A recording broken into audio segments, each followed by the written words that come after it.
Welcome to the Banker Lamp. Please enjoy the video. You begin by preparing the device and confirming basics.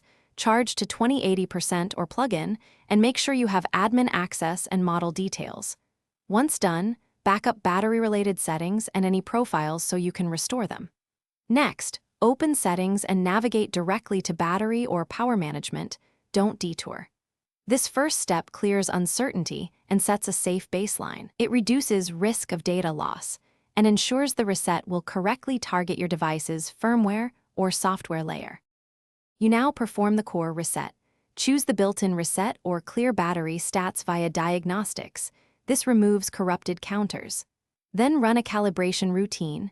Charge to 100%, discharge to automatic shutdown, and charge back to 100% while leaving it idle for 2 hours.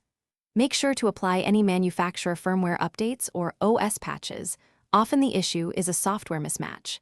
If flashing firmware, follow vendor instructions precisely. Incorrect steps can harm battery reporting or warranty status. You finish by verifying results. Check health, cycle count, and reporting accuracy in settings or with diagnostics, and then restore your power profiles. Once restored, monitor behavior for 48-72 hours so metrics stabilize and transient errors clear.